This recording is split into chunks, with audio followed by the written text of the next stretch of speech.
அனைவருக்கும் வணக்கம். நான் உங்கள் டிலக்ஷி.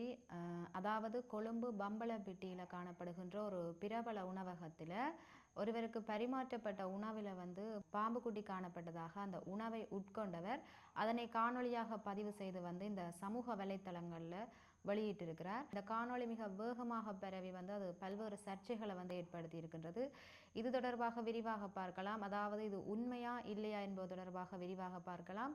அது மட்டுமல்லாது இந்த காப்போத்த சாதாரண தர மாணவர்களுக்கு ஒரு முக்கியமான அறிவித்தல் ஒன்று பரீட்சை திணைக்களமானது வெளியிட்டிருக்கின்றது.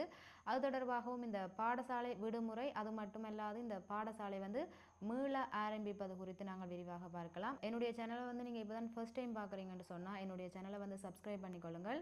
அது எனக்கு ஒரு சப்போர்ட்டாக இருக்கும்.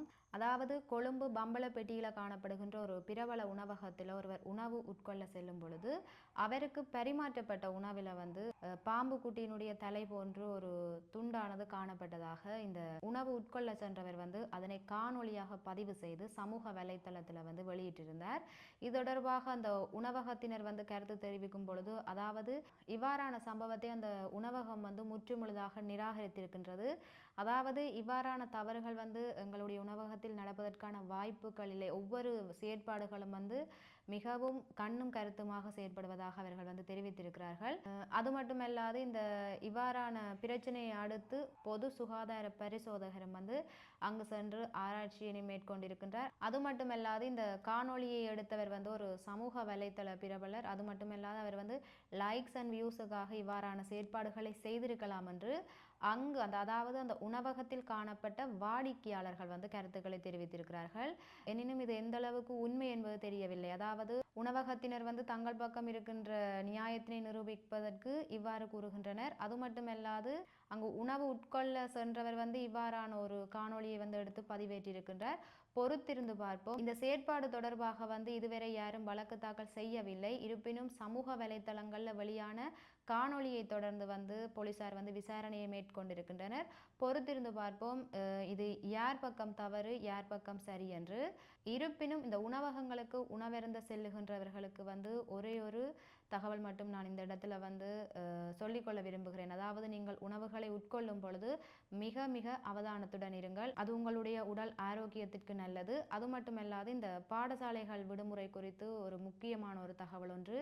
இன்றைய தினம் பாடசாலைகள் அதாவது இலங்கையில் காணப்படுகின்ற அனைத்து பாடசாலைகளுக்கும் விடுமுறை வழங்கப்பட்டுள்ளது. அதாவது எதிர்வரும் 17ஆம் திகதி இந்த காப்போத்த சாதாரண தர பரீட்சை இடம்பெற இருப்பதனால் பாடசாலைகளுக்கு இன்றைய தினம் விடுமுறை வழங்கப்பட்டு மார்ச் 2 வரை இந்த விடுமுறையானது நீடிக்கப்படும். மார்ச் 3ஆம் திகதி மீண்டும் பாடசாலைகளானது ஆரம்பிக்கப்படும். இந்த தகவலை முடிந்த அளவு பகிர்ந்து கொள்ளுங்கள். அது மட்டுமல்லாது இந்த சாதாரண தர பரீட்சை 17ஆம் திகதி சாதாரண தர பரீட்சை எழுத இருக்கின்ற மாணவர்களுக்கு ஒரு முக்கியமான தகவல் ஒன்று வெளியாகி இருக்கின்றது. உங்களுடைய தேசிய அடையாள அட்டை விவரங்களை உறுதிப்படுத்துகின்ற கடிதத்தை இதுவரை பெற்றுக்கொள்ளாதவர்கள் அதாவது ஆட்பதிவு திணைக்களத்தினுடைய உத்தியோகபூர்வ இணையதளத்திற்கு சென்று அவற்றினை நீங்கள் பெற்றுக்கொள்ளலாம் என்று இன்றைய தினம் அறிவித்திருக்கிறார்கள். ஆகவே இது ஒரு முக்கியமான தகவல் ஒன்று. முடிந்தவரை பகிர்ந்து கொள்ளுங்கள். அதாவது இந்த டித்வா புயலினால் பாதிக்கப்பட்ட உங்களுடைய தேசிய அடையாள அட்டைகளை தொலைத்த மாணவர்கள் அந்த விவரங்களை உள்ளடக்கி ஒரு கடிதம் ஒன்று மாணவர்களுக்கு வழங்கப்பட்டுள்ளது. இவ்வாறான கடிதத்தை பெற்றுக்கொள்ளாத மாணவர்கள் இந்த ஆட்பதிவு திணைக்களத்தினுடைய உத்தியோகபூர்வ இணையதளத்துக்கு சென்று நீங்கள் பெற்றுக்கொள்ள முடியும். இந்த தகவலை முடிந்தவரை பகிர்ந்து கொள்ளுங்கள். நன்றி சொந்தங்களே. மீண்டும் ஒரு காணொளியில் இணைந்து கொள்வோம்.